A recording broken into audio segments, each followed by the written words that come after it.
अस्सलाम वालेकुम students. Number 5 में आते हैं, जिससे हमारे पास है कि हमारे अब्दुल हदी के पास टोटल 30 कार्ड्स हैं और उसने उनको बॉक्स में डाला है। फिर वो सिलेक्ट करता है कार्ड को randomly. What is the probability that selected card containing. तो अब हमने ये 5 पोर्शंस में उसने जो डिवाइड किया हुआ है, इन सब की प्रोबेबिलिटी फाइंड करनी है। तो यहाँ पे मैंने ऑलरेडी सारे कार्ड्स के नंबर्स लिख दिए हैं, क्योंकि जितने आउटकम्स आ सकते हैं वो यही हो सकते हैं 1 से 30।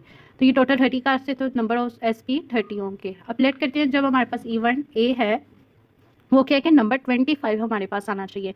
तो अगर आप देखें तो कार्ड्स की सोल्यूशन में कितनी दफ़ा 25 आ सकता है, सिर्फ एक दफ़ा ना, वापस उसको दोबारा से फिर कार्ड्स गेम खेलें तो तब दोबारा 25 उठा सकता है, मगर एक ही दफ़ा वो इस वाली गेम में एक ही दफ़ा से 25 उठा सकता है। तो 25 यहाँ पे 1 टाइम लिखा है, तो एक दफ़ा नंबर ऑफ ए 1 है। तो इसके बाद PA हमारे पास प्रोबेबिलिटी ऑफ इवेंट ए हमारे पास हो गई number of event A divided by number of S, तो वो 1/30 हो गई। सेम हमने इवेंट बी को भी इसी तरह करना है, नंबर बिटवीन 17 to 22। तो 17 से 22 जितने भी नंबर्स होंगे वो हमने लिख दिए, 17, 18, 19, 20, 21, 22, ये टोटल 6 हैं, तो नंबर ऑफ बी 6। हमने वैल्यूज़ पुट की, 6 divided by 30 is equal to 1/5, तो इसकी प्रोबेबिलिटी 1/5 है। अब थर्ड वाले क्वेश्चन पे आते हैं, जो हमारे पास थे कि एटलीस्ट 20 होने चाहिए। एटलीस्ट 20 का मतलब है कि या तो 20 हो या तो उससे ग्रेटर नंबर हो, मगर उससे कम ना हो।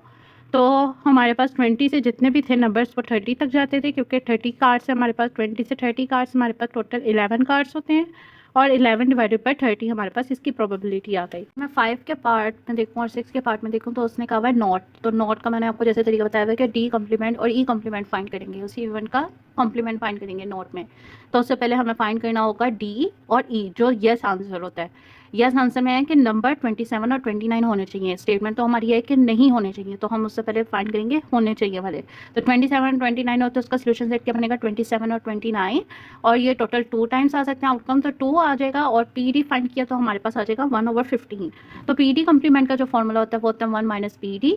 तो PD में हमने पुट कर दिया, जो अभी फाइंड किया था 1/15, और जब हमने इसका एलसीएम लिया तो आ गया 14/15। तो हमारे पास P probability of D complement जो हमारे पास है कि नॉट 27 एंड 29 नंबर होने चाहिए, नहीं होने चाहिए, तो वो है 14/15। और इसके बाद अगर हम 6 में आए तो हमारे पास है कि नहीं होने चाहिए 12 से 15 के दरमियान कोई भी नंबर। तो उससे पहले हमें फाइंड करना होगा इवेंट, जो हमारे पास होगा कि नंबर्स इसके दरमियान होने चाहिए। तो मैंने इसके सारे नंबर से किए, 4 नंबर्स थे टोटल, 12, 13, 14, 15, 4 नंबर्स पे। इसके बाद प्रोबेबिलिटी ऑफ E फाइंड की, जो मेरे पास आ गई 2/15। और इसके बाद मैंने probability of E complement find की, जो इसका फॉर्मूला था 1 - PE, और वो मेरे पास कटिंग पुट करने के बाद, कटिंग करने के बाद मेरे पास आ गया 13/15।